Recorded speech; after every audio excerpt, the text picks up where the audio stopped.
Why did Bill Maher think that you'd been canceled when you went on with him in December? Well, I mean, because I jokingly, when as you pointed out earlier, I was supporting Bobby Kennedy. Yep. Then the miracle in Butler and a bullet that would have changed the history of the world. Speaking of God. Oh my God, yes. But because of that, then I think the humility that started to run in Donald Trump in a way that I don't know that it even existed prior to that, and him reaching out to Bobby and creating this alliance. And then I go and I'm like, okay, I guess I'm on the Trump train now, one that I was never on prior, but one that I knew I needed to go be on because of the state of everything and the team that he was collecting. And so Tulsi had reached out to me and was like, hey, we're doing this town hall with Bobby. Why did she reach out to you? Did she see that you were an RFK Jr. supporter? We had a mutual friend that introduced us. A trainer, like a trainer at the gym. Yeah. That I knew from a gym here in New York who moved to Austin. And I said, hey, would you come and I want to do a workout. She's like, cool. So we do a workout and we're talking about the state of the world. And I'm like, oh man, that Tulsi Gabbard, I think she's the bee's knees. And she's like, I know Tulsi. I go train Tulsi sometimes. I go, oh, well, I'd love to meet her someday. Cut to a week later, we're sitting down and we're all having coffee. And I'm telling her, I think you're awesome. I love what you stand for. I love that you have the balls to have been Democrat your entire career, but recognize that the party has been lost. The values that it once held, a lot of values that I even agree with, have been lost. And you see that those values have transferred over here and you're supporting Trump. I'm like, that's amazing. I love all that. And I share all these same concerns and I want to be able to help in all of this, but I'm not sure what to do because I'm in Hollywood and that's a wacky thing. And she's like, I get it. Get kicked out. And like a week later, I get a text, or a week or two, I don't know what it was. And Tulsi says, listen, we're on the campaign trail for Trump. We're on the campaign trail supporting Trump. Me and Bobby doing town halls. We would love for you to moderate one of those town halls. And I told her, I got to think and pray on this because this is really crossing the Rubicon. That is definitely crossing.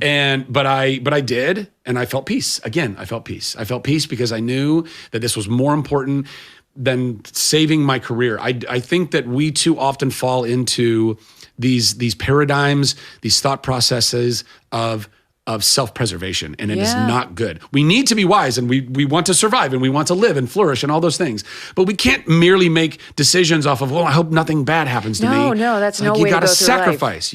I've told the audience before, when the Trump team asked me to speak for him at his last rally before the vote, the night before Election Day.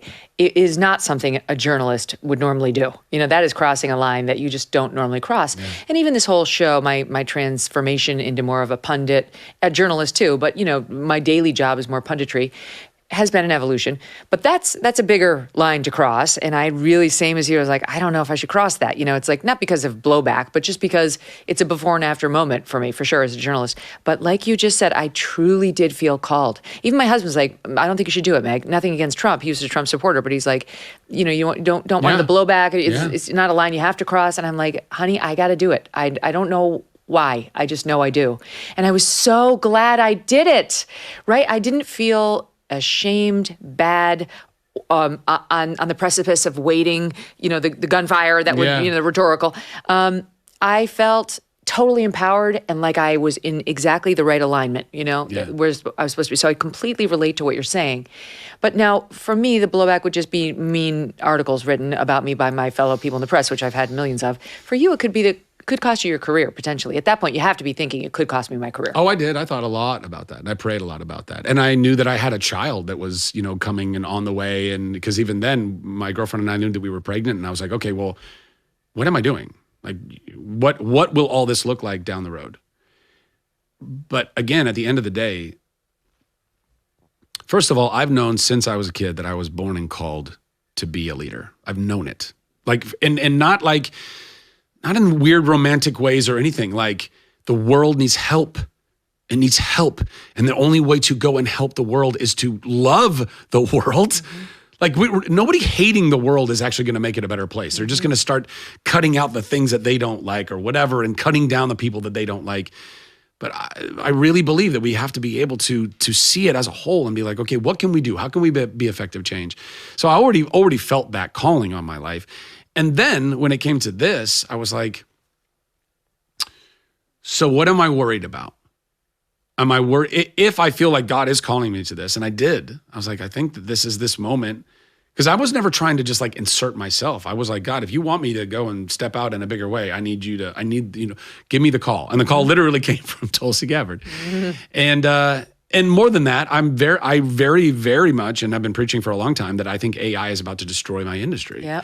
So I was like, so what am I worried? I know. I love Justine Bateman. Oh my God, I love Justine. Love it. But I was like, so what am I really afraid of at the end of the day? That I'm somehow going to lose jobs in an industry that I already believe is completely falling apart and that won't even be creating jobs for me in a few years anyway? Like, come on. Like, if I lose all of my acting career, and I hope I don't, and so far I haven't, and that's why Bill, I think, was going back to the original question. Because I jokingly said at the town hall, I said, look, I this could make me a pariah, and I might be. I hereby announce my own cancellation. Yeah, exactly. But it was a joke. Yeah. But a joke knowing what full well that who knows what the downstream effects would be. But none of that matters. If the world goes off a cliff, what does it matter? That's why I said on the podcast when I talked to you before, what is it to gain the world but lose your soul in the process, lose our ability to have liberty, freedom, free speech? Like the things that, ironically, the people on the other side are all suggesting that Trump is trying to take away, which I'm like, do you understand free speech? Mm-hmm. I think a lot of people don't understand free speech, that it actually protects hate speech, stuff that I don't want anyone to say. I don't want any of that to come out of people's mouths. But in order to hold the concept of free speech, we must protect. I'm kind of proud that it can, though. Yes, exactly. And what the ACL used to fight for, which is defending the KKK.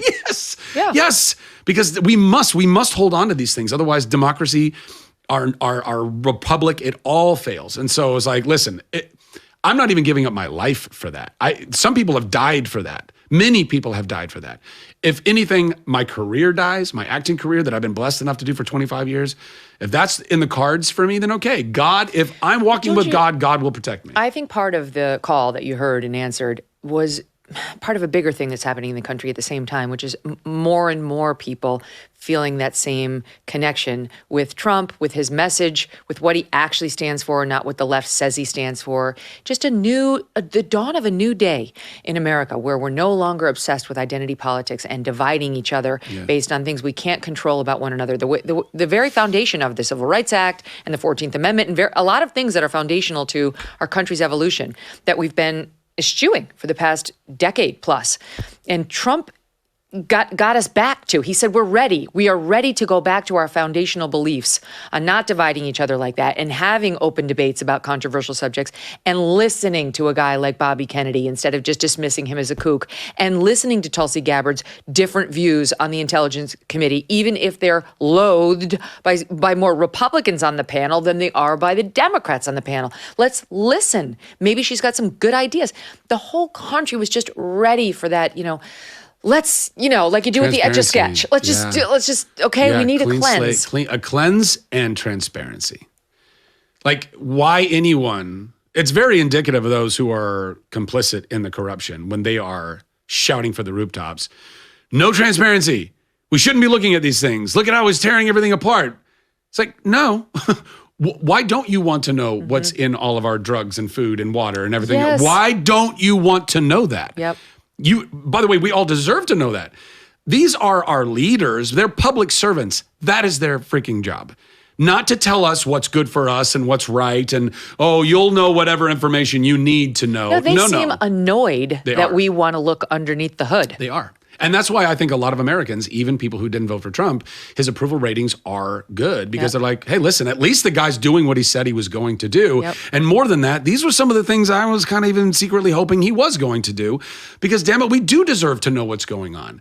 And then that's informed consent. Then I'll know, okay, that's what's in a vaccine. That's what's in this drug. That's what's in my Fruit Loops. That's what's in. Okay, now I know. That's what you're about to give your new baby. Exactly. Like, why wouldn't you want to know what you're giving your new baby? Exactly. And we should be getting into, through the DOGE of it all. Like, look, Tulsi, I am so excited for her to be getting into and uncovering all of the secrecy and nonsense and corruption that's been going on in our intelligence agencies. Oh my God. And everything that's going to be downstream of that. Everything that Bobby's doing with HHS. Oh my God, amazing.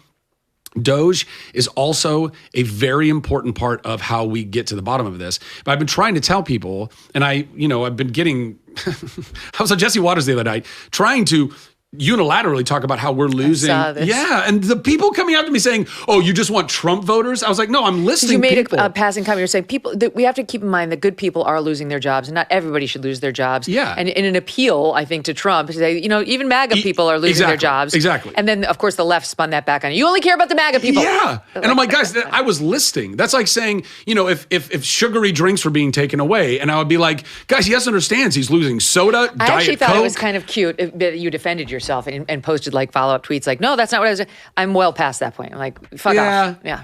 Listen, which I totally understand. They're not honest brokers. They don't actually want to hear any explanation. Understood. But there's a part of me, when I'm responding to people, I'm actually not, I'm responding to them, but I'm using it as an opportunity to say something important. Mm-hmm. So it's really just, seriously, it's like, because there's other people that might be slightly thinking that, but maybe they're not sure, and they're looking for clarification. Mm-hmm. And if I can go and put that out there, all of a sudden somebody's like, oh, okay, you know what, I saw this thing, and I was kind of like, what the heck? You have a much higher opinion of the dialogue on Twitter, on X, than I do. We continue to face uncertainty when it comes to the economy, with a perfect storm brewing as Social Security and Medicare hit a breaking point as the largest generation is hitting retirement. A smaller workforce means a smaller tax base. You pair that with our growing national debt and rising cost of living, and we could have a big problem. So what are you doing now to protect your family for the future? Gold can be a safe haven in hard economic times, and Birch Gold makes it easy to diversify a portion of your savings into physical gold. Birch Gold will help you transition an existing IRA or 401k into an IRA in gold, and it does not cost you 1 cent out of pocket. Protect your future today. Text MK to 989898, get your free info kit on gold, and get a copy of the Ultimate Guide for Gold in the Trump Era with a foreword by Donald Trump Jr. There's no obligation, just information. Birch Gold has earned the trust of countless Americans looking to safeguard their savings. Just text my initials MK to the number 989898 today. Thanks so much for watching. If you like what you just saw, hit the subscribe button for more clips and full episodes.